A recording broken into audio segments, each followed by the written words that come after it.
उनका सांसद क्या कर रहे हैं? वो अपने अपने क्षेत्र का गंगा का सफाई कराते हैं ना। ये नहाने लायक है पानी, इसमें लोग जो है नहाते हैं, बीमार पड़ जाते हैं। तो हम तो नहीं समझ सकते हैं कि वो नमामि गंगे वो सिर्फ वोट लेने की राजनीतिक है और कुछ नहीं। हम अभी तक समझ में आया कि और सच में कुछ काम हो रहा है। क्या आपको लगता है कि हाजीपुर की जनता को यह गंगा से मतलब नहीं है, सिर्फ हाजीपुर लोकसभा क्षेत्र में नाक रगड़ देगा, धूल चटाने का काम करेगा? आप एससी में 12 को कास्ट को आप नहीं शामिल कर सकते हैं, आपको संविधान पढ़ने की आवश्यकता है। किसी को आर्थिक स्थिति से उठाने के लिए आरक्षण की व्यवस्था नहीं है। आरक्षण की व्यवस्था शेड्यूल कास्ट और शेड्यूल ट्राइब को शोषण के आधार पर मिला है। हजारों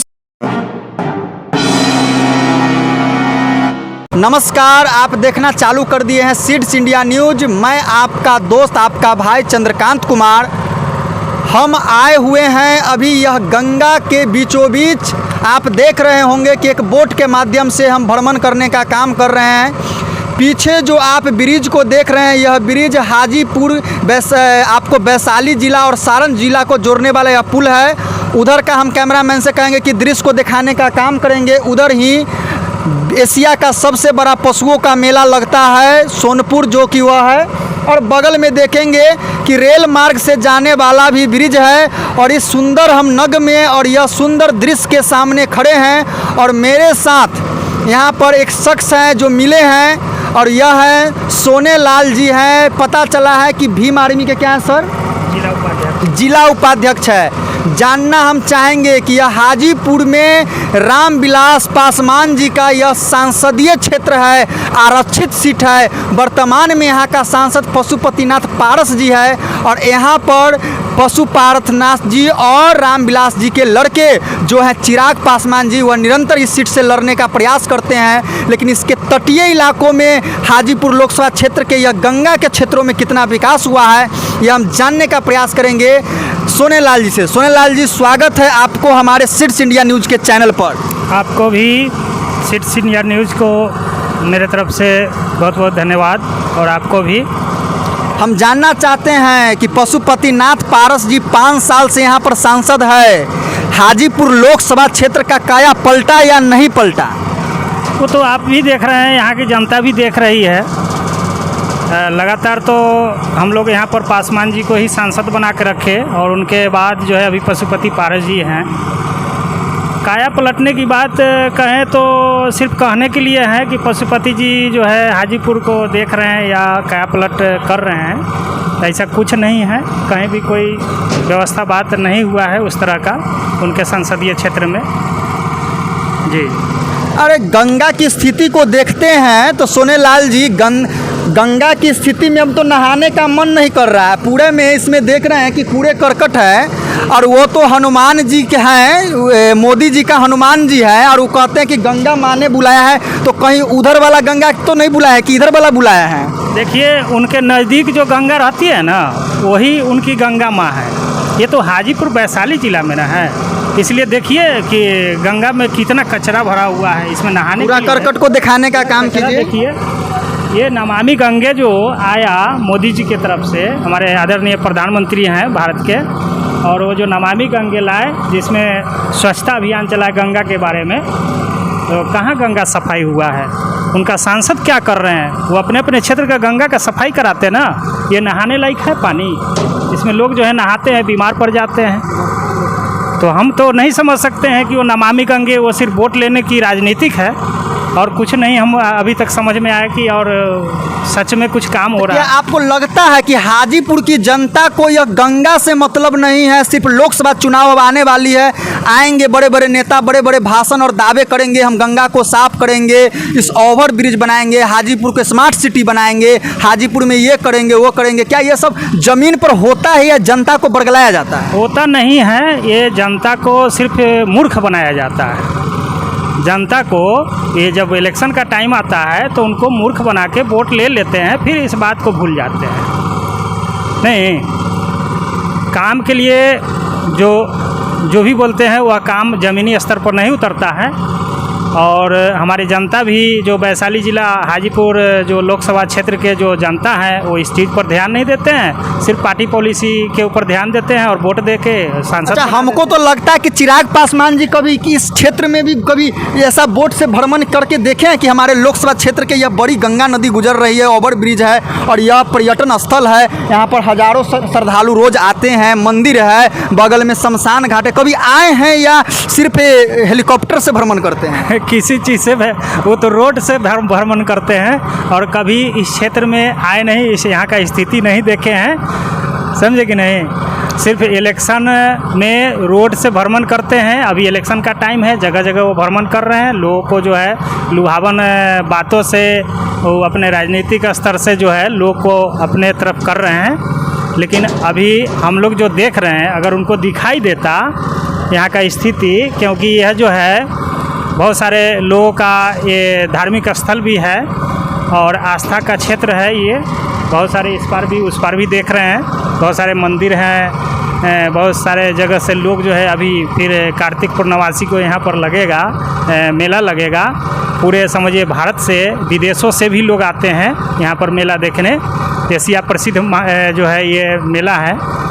तो कहने में और करने में अंतर तो हम लोग को दिखाई दिया है। अभी तक गंगा में कोई काम ही नहीं हुआ।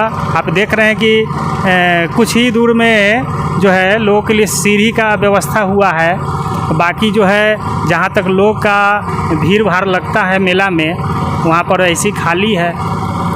तो इस बार जैसे कि हाजीपुर से हम जानना चाहते हैं कि ऐसे तो आप आज़ाद समाज पार्टी से हैं, और तो हम यह जानना चाहते हैं कि हाजीपुर में इस बार त्रिकोणीय मुकाबला है। जी। अगर देखा जाए तो पशुपतिनाथ पारस जी अगर यहाँ से सांसद तो हैं, अगर यहाँ से वो लड़ते हैं तो चिराग जी सीट को छोड़ेंगे नहीं, यहाँ से लड़ेंगे।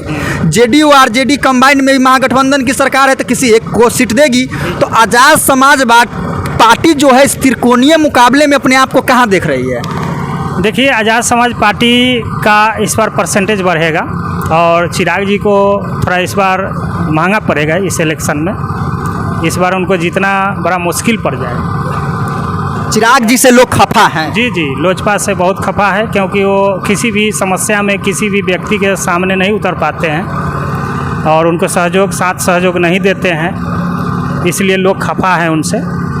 लेकिन उन बुदरू से को क्या समझाइएगा जो कहते हैं कि चिराग भैया के फैन हम जनुआ उतने पर खुश है, उनको पता ये नहीं है कि चिराग जी ज़मीन पर कार्य कर रहे हैं, कि आसपास चिराग जी के जो इर्द गिर्द जो लोग हैं वो कौन से मानसिकता के लोग हैं, क्या वो पता चल पा रहा है उनको क्या कहना चाहेंगे? देखिए, जो लोग ये सब राजनीति की बात नहीं जानते हैं और जाति पाति की बात लेके चलते हैं, जिनके दिमाग में जाति पाति घुसा हुआ है, वही लोग उनका गुणगान करते हैं। लेकिन जितने लोग शिक्षित हो गए हैं और उनको समझ गए हैं कि ये पासवान जी का बात कुछ अलग था, लेकिन अभी उनके भाई पशुपति कुमार पारस जी हैं या उनका पुत्र जो है चिराग पासवान है, इनकी दोनों की बात को लोग समझ गए हैं। चाहे उनकी जाति का लोग हो या अदर जाति के लोग हो, किसी भी जाति के लोग हो, वो समझ गए हैं कि ये आदमी कामिल नहीं है, ये हमारे साथ कभी भी जो है मैंने अच्छा नहीं कर सकता है, इनमें क्षमता नहीं है। अरे तो यहाँ पर चिराग पासवान जी बोल रहे हैं कि 12 को जो कास्ट है उसको एससी में शामिल कर दिया जाए। तो 12 जब एससी में शामिल की सिफारिश तो चिराग पासवान जी स्वयं दे रहे हैं, तो यदि 12 कास्ट अगर एससी में शामिल होता है तो कहीं ना कहीं एससी के आरक्षण खाने की बात के समर्थन चिराग जी कर रहे हैं। फिर भी एससी के लोग समझे तभी तो।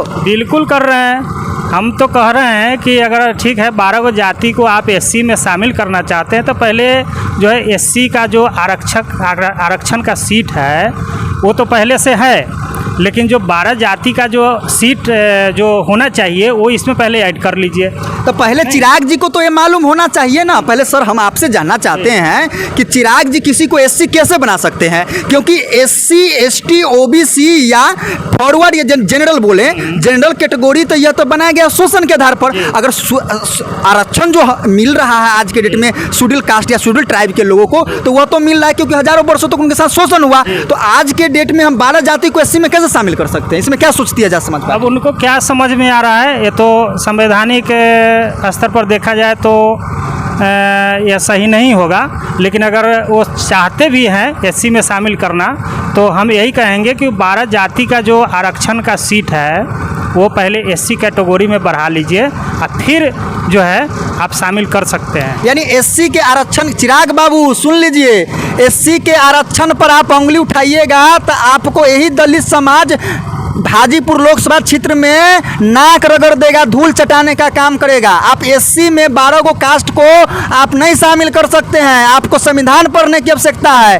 किसी को आर्थिक स्थिति से उठाने के लिए आरक्षण की व्यवस्था नहीं है। आरक्षण की व्यवस्था शेड्यूल कास्ट और शेड्यूल ट्राइब को शोषण के आधार पर मिला है। हजारों साल तक उनको पढ़ने लिखने, आर्थिक सामाजिक न्याय सभी चीज़ों से वंचित रखा गया। इसीलिए एससी और एसटी को सर आरक्षण दिया गया है। तो उस आरक्षण में हम 12 कास्ट को क्यों जोड़े? अगर 12 कास्ट को अगर आरक्षण की आवश्यकता वास्तव में उनकी मांग चिराग जी क्यों है कि हम 12 कास्ट को आरक्षण देना चाहते, तो उनके लिए जाए ना केंद्र सरकार से स्पेशल कोटा मांगे ना, जैसे ईडब्ल्यूएस को मांगे थे। हाँ, ईडब्ल्यूएस मांगिए, वैसे मांगिए। हाँ मांगिए। तो क्या आपको लगता है कि हाजीपुर लोकसभा क्षेत्र के जनता अब कब समझेगी? देखिए, समझ रही है और इनके जो भी विचार जो सामने निकल के आ रहा है ना, उस पर लोग विचार कर रहे हैं। इनसे बहुत लोग दुखी हो चुके हैं। एससी समाज के लोग, एससी एसटी के समाज के लोग जो है, इस बार उनको सबक सिखा देगी लोकसभा जो अभी 2024 में होने वाली है। उसमें चिराग जी को और लोजपा के जो लोग हैं उनको सबक सिखाने का काम करेगी, क्योंकि ये इस तरह का जो बयान देते हैं इससे बहुत सारे लोग दुखी हो चुके हैं। तो कहीं ना कहीं हाजीपुर के माहौल क्या है? आप गंगा ब्रिज में और हाजीपुर के कोनहरा घाट के क्षेत्र में सोनपुर के मार्ग के बीचों बीच जो गंगा बहती है, उस गंगे में हम लोग बोट के माध्यम से भ्रमण किए और यहाँ पर लोगों से राय जानने का काम किए। एक हमारे अर्जक संघ मूल्यवासी के स्वर्गीय रघुवीर प्रसाद सिंह जी मिले और हमारे साथ सोलन लाल जी भीम आर्मी के जिला सचिव है, उपाध्यक्ष के पद पर हैं। उन्होंने भी बता दिया कि हाजीपुर में चिराग पासवान का अस्तित्व क्या है और किस प्रकार उन्होंने अपनी राजनीति को करते हैं। तो हम यही कहना चाहेंगे, चिराग पासवान जी, वक्त बदलता है, सबका बदलेगा, आपका भी नंबर आएगा। वह दूर नहीं है समय जब आप जनता के विषय में नहीं सोचेंगे तो जनता जिस पद पर आपको रखा है उस पद से आपको उठा के कब फेंक देगा उसका कोई अंदाजा नहीं है। आपको कैसा लगा हाजीपुर लोकसभा क्षेत्र के कोनहरा घाट से यह मेरा रिपोर्टिंग? आप अगर इस चीज़ को यूट्यूब प्लेटफॉर्म या फेसबुक प्लेटफॉर्म पर देख रहे हैं तो आप कहीं ना कहीं इसको फॉलो करें, सब्सक्राइब करें और अपने मित्रों में शेयर करें और हाजीपुर लोकसभा क्षेत्र के जनता का माहौल क्या है इसको समझाने और देखने का प्रयास करें। जय भीम, नमो बुद्धाय। शीर्ष न्यूज का वीडियो को ज़्यादा से ज़्यादा लाइक करें, कमेंट्स करें और ज़्यादा से ज़्यादा शेयर करें। चैनल को सब्सक्राइब करें और बेल आइकन ऑल सेलेक्ट करें ताकि आपको वीडियो मिलता रहे। धन्यवाद।